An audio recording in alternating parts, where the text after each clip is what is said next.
যাই আগে শেষ মাথা পর্যন্ত একটা ট্যুর দিয়ে আসি, তারপর আবার রিটার্ন আসবো। আম গাছ এগুলো আসলে কল্পনাই করা যায় না, তবে হ্যাঁ হ্যাঁ হ্যাঁ আমরা তো যমুনা সেতু এখন দ্বার প্রান্তেই প্রায়। বগুড়ার দই বলে কথা, অনেক সুন্দর জায়গা সত্যি। নওগাঁ জেলাবাসীরা অনেক সৌভাগ্যবান। দুনিয়াটা ঘোরার প্রচুর ইচ্ছা, জানি না আল্লাহ পাক হায়াত কয়দিন দিবে।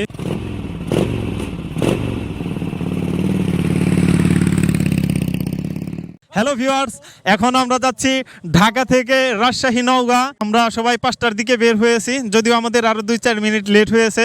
তো আমরা মোটামুটি সব বাইকাররা এসে উপস্থিত ইনশাল্লাহ। আমরা যেহেতু ডে ট্যুর করছি, আমরা জানি না যে কতটা কভার করতে পারবো, কিন্তু আমরা যদি ভোরবেলা ওইখানে থাকতে পারতাম, নাইটে যদি যেতে পারতাম, তাহলে আমাদের জন্য সবচেয়ে ভালো হতো, যেহেতু আমাদের সময় খুবই স্বল্প। হ্যাঁ হ্যাঁ সেটাই।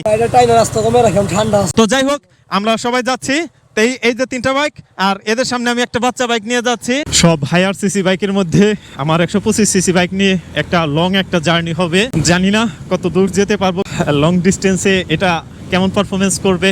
যদিও পূর্বের সামান্যতম কিছু অভিজ্ঞতা আছে, একদিনে প্রায় 300 কিলোমিটার মতো রাইড করা হয়েছে। আর এবারের রাইডটা আমাদের আরেকটু বেশি হবে, কারণ ঢাকা থেকে নওগাঁ যাওয়া এবং আসা সব মিলিয়ে মনে হয় 600 কিলোর মতো হইতে পারে।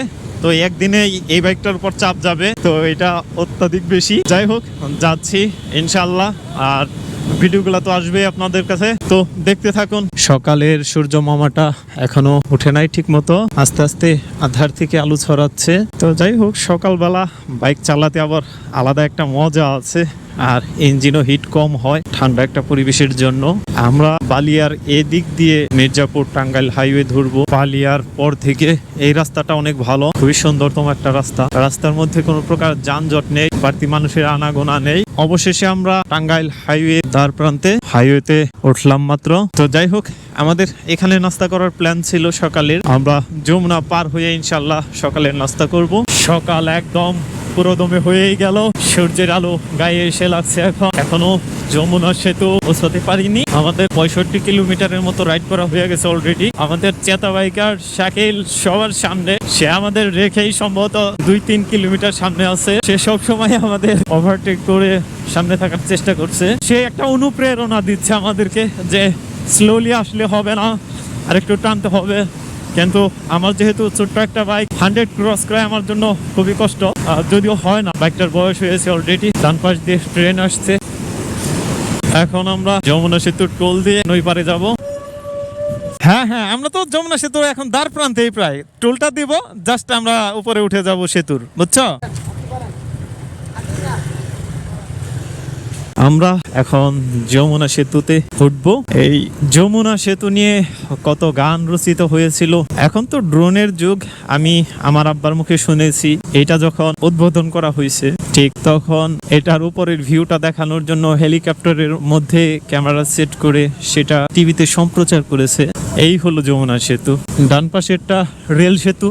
ওই যে আমরা এখন একটু ভদ্র বাইকার হয়ে গেলাম, কারণ যমুনার ওই পার্টটাতে আমরা খুব টেনে আসার চেষ্টা করছি, কিন্তু এখন খুব ধীর গতিতে যাচ্ছি। আমরা বগুড়া রোড ধরলাম, এই পাশ থেকে বামে রাজশাহী যাওয়া যেত, আর ডানে বগুড়া রংপুর সেই হাইওয়েটা ধরলাম। আসার সময় চেষ্টা করব রাজশাহী হয়ে বের হওয়ার। এখন যাই আগে বগুড়া দিয়ে নওগাঁ। সকালের নাস্তাটা করেও করা হলো না। একটা হোটেল খোঁজার বিড়ম্বনায় আছি এখন। হোটেল খুঁজতে খুঁজতে হয়রান। বেশিরভাগই দেখলাম যে অনেক হোটেলই বন্ধ।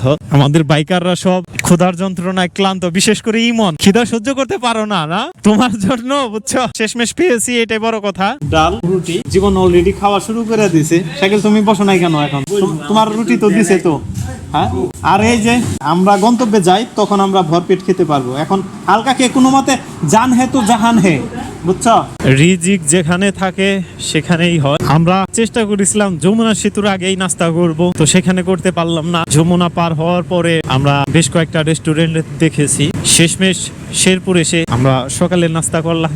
তবে কি বলবো, আমাদের ঢাকার ওই দিকের মতো না। এখানকার ডালটা মোটেই ভালো লাগেনি, মনে হয় সিদ্ধ করে রেখেছে, দেন পানি দিয়ে একটু নাড়াচাড়া দিয়ে, কোনো ঝাল লাগলো না আর কি। এক কথায় দুনিয়াটা ঘোরার প্রচুর ইচ্ছা, জানি না আল্লাহ পাক হায়াত কয়দিন দিবে, কতদিনই সুস্থ সবল থাকতে পারবো। তবে আল্লাহর এই দুনিয়াটা আমি ঘুরে দেখতে চাই, বিশেষ করে বাংলাদেশটা। 64টা জেলায় আমার ঘুরে দেখার খুবই ইচ্ছা আছে। হ্যালো বগুড়া, ঢাকার বাইকার তোমাদের বগুড়া জেলাতে আছে এখন। ভালোবাসা রইলো তোমাদের প্রতি। বগুড়া জেলা খুবই সুন্দর লাগছে, তবে আমরা যেহেতু হাইওয়ে ধরে যাচ্ছি ডানে বামের এলাকাগুলাতে ঢুকতে পারছি না আপাতত, নইলে হয়তো গ্রামীণ সৌন্দর্যগুলো আরো একটু বেশি দেখতে পারতাম। যাই হোক, অন্য কোনো এক সময় আসবো। শুধু এই বগুড়া জেলা ট্যুর করার উদ্দেশ্যেই আমরা বগুড়া চার মাথাতে আছি, ফ্লাইওভারের নিচে।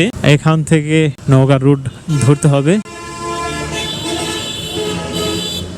বগুড়া থেকে যেহেতু চলে যাচ্ছি, আর বগুড়ার বিখ্যাত এক দই আছে। এই যে আমরা দই নিলাম নিয়ামতপুর যাওয়ার আগেই। রাস্তার পাশে সারি সারি তাল গাছ, আসলে এগুলা রাস্তার পরিবেশ সুন্দর করে। এদিকে রাস্তার ভিউ গুলো অসম্ভব সুন্দর। এরকম রাস্তায় ঘন্টার পর ঘন্টা বাইক চালান না কেন, কোনো ক্লান্তি লাগবে না। এদিকের বিল গুলা কতটা খোলামেলা এবং প্রশস্ত, অনেক সুন্দর জায়গা। সত্যি নওগাঁ জেলাবাসীরা অনেক সৌভাগ্যবান, এত সুন্দর এলাকা তাদের। তো তাল গাছগুলা মাথাগুলা কেটে ফেলছে অলরেডি অনেকটাই, কারণ উপর দিয়ে বিদ্যুতের লাইন গেছে। আর না গেলে এগুলা আরো সুন্দর থাকতো, ছায়াযুক্ত একটা পরিবেশ থাকতো। সব মিলিয়ে যাকে বলে একবারে সুন্দরের ছড়াছড়ি। মহাদেবপুর এখান থেকে 8-9 কিলোমিটারের মতো দূর। মহাদেবপুর থেকে সোজা ঘুঘুডাঙ্গা যাব। এত লম্বা সময় ধরে বাইক রাইড কখনো ক্লান্ত মনে হয়নি। আমাদের ঢাকার ওইদিকে রাস্তাগুলা থাকে যানজটপূর্ণ, আবার দুই পাশে তো এরকম খোলামেলা পরিবেশ থাকে না। বিখ্যাত ছাত্রা বিল ঘুঘুডাঙ্গা যাওয়ার পথেই বিশাল বড় একটা বিল, বিশাল। আমি একটু সামনে গিয়ে থামবো। প্রশান্তির একটা জায়গা, চলতে চলতে ক্লান্তি, আর তখনই এরকম একটা ছাউনি করা ঘরে বসে থাকা। দৃষ্টি যত দূর যায় কয়েক কিলোমিটার হবে, বিশাল বড় বিল। ছাত্রা বিলের সৌন্দর্য অপার, এত ভালো লাগলো। তবে বিকেল হইলে এর সৌন্দর্যটা আরো বেড়ে উঠতো, অনেক দর্শনার্থী আসতো তখন। কিন্তু এখন প্রায় বেলা 11টার মতো বাজে। আমরা যেহেতু খুব ভোরে বের হয়েছি ঢাকা থেকে ঘুঘুডাঙ্গার তাল গাছ দেখার জন্য, আমাদের এখানে আর সময় দেওয়া গেল না। আমরা যত দূর সম্ভব চেষ্টা করছি আমাদের গন্তব্যে পৌঁছানো। তারপরে যদি হাতে সময় থাকে তাহলে অন্যান্য জায়গায় ঘুরবো। ঘুঘুডাঙ্গা যাওয়ার আগেই রাস্তার দুই সাইড দিয়ে এত আম গাছ পড়ছে, সারি সারি আম গাছ, অসংখ্য আম গাছ। গাছে কত আম ধরে আছে, তবে আমাদের ওইদিকে থাকলে হয়তো গাছে আম এইভাবে রাস্তার পাশে থাকতো না। এই যে গাছে কত আম, অনেক বড় বড় জাতের আম, এগুলা অনেক আম ধরে আছে। রাস্তার পাশে আম গাছ, এগুলা চিন্তা করা যায়। একটা বাগান থাকলে বিষয়টা আলাদা ছিল। বাগানে দেখাশোনা করার জন্য আবার লোক রাখা হয়, যারা সবসময় নজরদারি করে যে বাগানে কেউ অবৈধভাবে অনুপ্রবেশ করে কিনা। সেই হিসাবে বাইরে আম গাছ এগুলো আসলে কল্পনাই করা যায় না। তবে হ্যাঁ, আমাদের ওইদিকে অনেকের বাড়িতে দুটো একটা করে আম গাছ আছে, আর বাড়িতে থাকলেই তো আর যাওয়া যায় না। এই যে ডান পাশে একটা আম বাগান, তো আম গাছের প্রচুর দেখা পাওয়া যাচ্ছে এইদিকে ঘুঘুডাঙ্গার কাছাকাছি। শত প্রতীক্ষার অবসান ঘটিয়ে আমরা এখন ঘুঘুডাঙ্গা প্রবেশ করতে যাচ্ছি।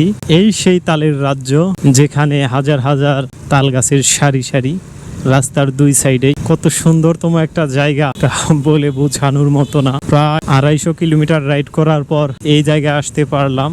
ভেবেছি বিকেল বেলা অনেক মানুষ থাকবে, এখন দুপুর 11টার সামান্য একটু উপরে। এখনই কত মানুষ, বিকেল হলে হয়তো বাইক চালানো অসম্ভব। যাই আগে শেষ মাথা পর্যন্ত একটা ট্যুর দিয়ে আসি, তারপর আবার রিটার্ন আসবো। কাছে কি পরিমাণ আম ধরে আছে। এদিক দিয়ে দেখলাম রাস্তার পারে এত আম গাছ, কিন্তু আম সম্ভবত ওইভাবে কেউ খায় না। আর যাবো না, শেষই তো প্রায়। মাটির বাড়ি, খড়ের ঘর, এখান দিয়ে মাটির বাড়ি দেখা যাচ্ছে এখনো, মানে অসম্ভব একটা ব্যাপার। আমি কখনো সচক্ষে এর আগে মাটির বাড়ি দেখিনি, এই প্রথম মাটির বাড়ি দেখলাম। কি পরিমাণ আম ধরে আছে, আসলে দেখার মতো। তবে যাই হোক, একটা বাগানে যাবো ইনশাল্লাহ একটু পর। আপাতত তাল গাছের সৌন্দর্যগুলো দেখি। আর রাস্তার উপর দিয়ে খড় বিছিয়ে দিচ্ছে, কত দর্শনার্থী, অনেক মানুষ এসেছে। দুপুর থাকতেই যদি এত মানুষ, বিকেল হলে না জানি কি হয়। 250 কিলোমিটার বাইক রাইড করার পর এই জায়গাটি, যদিও একটা ক্লান্তি লেগেছে রাস্তা, কিন্তু তারপরেও একটা মনে একটা প্রশান্তি। যেখানে আসতে চেয়েছি আল্লাহ পাক সেখানে এনেছে। A few moments later. নওগাঁর নিয়ামতপুরের ঘুঘুডাঙ্গা থেকে এখন বিদায় নিচ্ছি। এখন আমাদের গন্তব্য রাজশাহী, ওইখানে আম এবং লিচু, জানি না কভার করতে পারবো কিনা। আমরা গেলে দুইটা স্পটে একসাথেই যাব, যেখানে আম এবং লিচু দুইটা একসাথেই পাওয়া যায়। তো তার জন্য এখন যাওয়া, এখন চেষ্টা করছি রাজশাহী যাওয়ার। তো এই ব্লগটা এখানেই শেষ করছি।